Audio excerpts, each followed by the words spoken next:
ఇంకో photo political, దాని తర్వాత క్యూఆర్ కోడ్ ఇచ్చాడు. నా ఇంటికి పోరా అంటే స్వామి ఇంటికి పోయేటట్టు ఉంటుంది వాళ్ళు వేసిన క్యూఆర్ కోడ్. ఫోటో చూస్తే ఫోటోలు కూడా మారిపోతున్నాయి. పేరు నాది ఉంటుంది, మా సోదరి సవిత ఫోటో ఇక్కడ ఉంటుంది, వాళ్ళు వేసిన ఫోటోలు.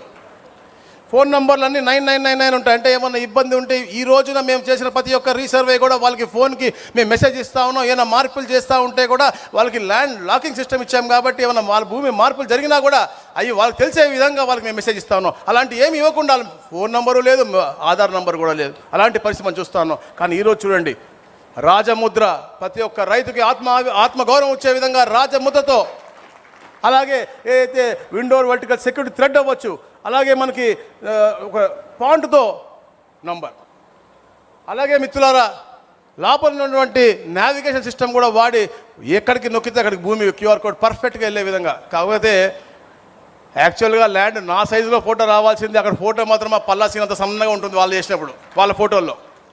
అంత దారుణంగా చేసి దాన్ని మళ్ళీ అప్పీల్ చేసుకోకుండా ఇబ్బంది పడే విధంగా చేశారు.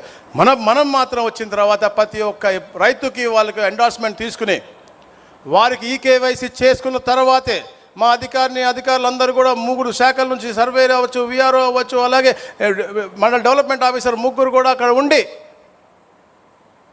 ఇది రిజాల్వ్ చేసి ఆ యొక్క రైతు ఓకే నేను సంతృప్తిగా ఉన్నాను అని చెప్పిన తర్వాతనే ఇది పూర్తి అయింది అని చెప్పి ఆయన పాస్బుక్ ఇస్తున్న పరిస్థితి ఉంది. ఎక్కడన్నా కింద మభ్యపెట్టి ఎవరైనా చేసినా కూడా అధికారులు మాకు తెలియజేయండి, ఆ అధికారులను ఎవరు కూడా మీకు క్షమించమని చెప్పి తెలియజేస్తాను. అట్లా ఎన్నో సంస్కరణలు మేము తీసుకొచ్చి ఈ పాస్బుక్లన్నీ కూడా క్షేత్రస్థాయిలో ఉన్నటువంటి అన్ని పాస్బుక్లు మేము ఇవ్వాలని చెప్పి అనుకుంటా ఉన్నాం. అలాగే మిత్రులారా, గత పరిపాలకుడు ఏదైతే నేను చూపించానో ఫోటో పిచ్చిందో 70 లక్షల హద్దురాళ్ళు వేయటం మంచిదే. ఎవరికైనా రైతు చేసినప్పుడు నిజంగా నువ్వు నీతిబద్ధంగా నువ్వు వేసి హద్దురాళ్ళు వేస్తే బాగానే ఉండేది. కానీ దాని మీద కూడా దిష్టి బొమ్మలాగా నీ ఫోటో అవసరమా నేను అడుగుతా ఉన్నాను.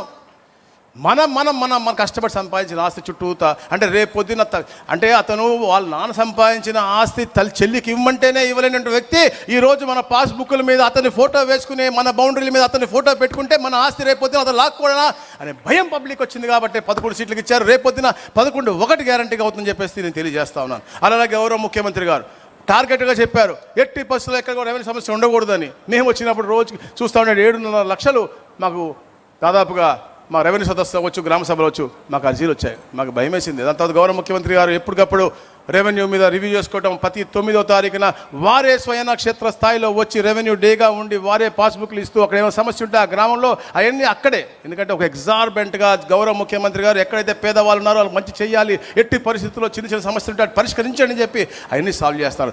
ఆ తరుణంలో కూడా ఆ జర్నీలో కూడా చెప్తా ఉన్నాను నేను, ఎన్నో గొప్ప కార్యక్రమాలు చేశారు.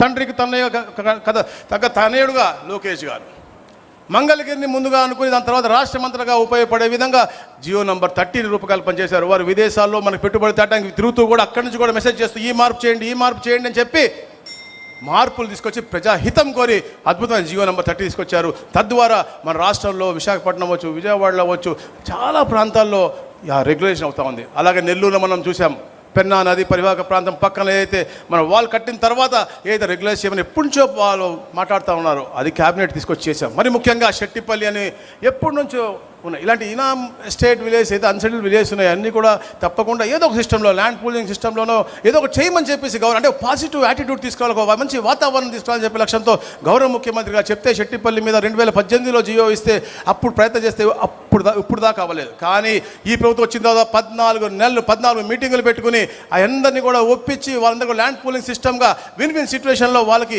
10 రోజుల క్రితమే అందరికీ కూడా పట్టాలు కూడా రిజిస్ట్రేషన్ ఫ్రీగా చేసి ఇచ్చిన ఘనత ఈ ప్రభుత్వం అందని చెప్పి తెలియజేస్తా ఉన్నాను. అలాగే ఇక్కడే ఉంది పత్తిపాడులో మనం చూసాం, వట్టి చేరుకూరు గ్రామం 100 సంవత్సరాల నుంచి వాళ్ళు ఉంటా ఉన్నారు, కానీ వాళ్ళకి అన్నీ కూడా ఎక్కడ పట్టాలు లేవు, 22 లేవు, అవి కూడా తీసుకునే విధంగా విశాఖపట్నంలో వచ్చు. అలాగే విజయవాడలో అయితే కొన్ని దాదాపు 22,000 పైచీలకు ఇళ్ళున్నాయో క్రమబద్ధీకరణ కావాల్సింది. దాని ప్రత్యేకమైన మీటింగ్ గౌరవ ముఖ్యమంత్రి గారు పెట్టారు. ఈ అందరూ కష్టపడుతున్నారు. రాబోయే రోజుల్లో ఏదైతే అబ్జెక్షన్ లేవో అవన్నీ కూడా పట్టాలు ఇచ్చే బాధ్యత ఈ ప్రభుత్వం తీసుకుంటా ఉంది. అలాగే దాదాపుగా 22,000 పట్టాలు విజయవాడ పట్టణానికే ఇవ్వబోతా ఉన్నాం. అలాగే కైకులూరులో అవ్వచ్చు. ఇట్లా ఎన్నో రకాల కార్యక్రమాలు చేస్తూ ఉన్నాం. ఇవన్నీ కూడా మీరు కూడా మీ కాన్షియస్ తెలియజేయండి. మరి ముఖ్యంగా చెప్పేదంటే లార్జర్ ఇంట్రెస్ట్, పేదల కోసం మంచి చేసే విధంగా ఏదన్నా కార్యక్రమం మీరు ఏరియాలో మీ ద్వారా ఈ హైబ్రిడ్ అద్భుతమైనటువంటి కార్యక్రమం 7 లక్షల పైచిలకు మంది లైవ్ చూస్తూ ఉన్నారు.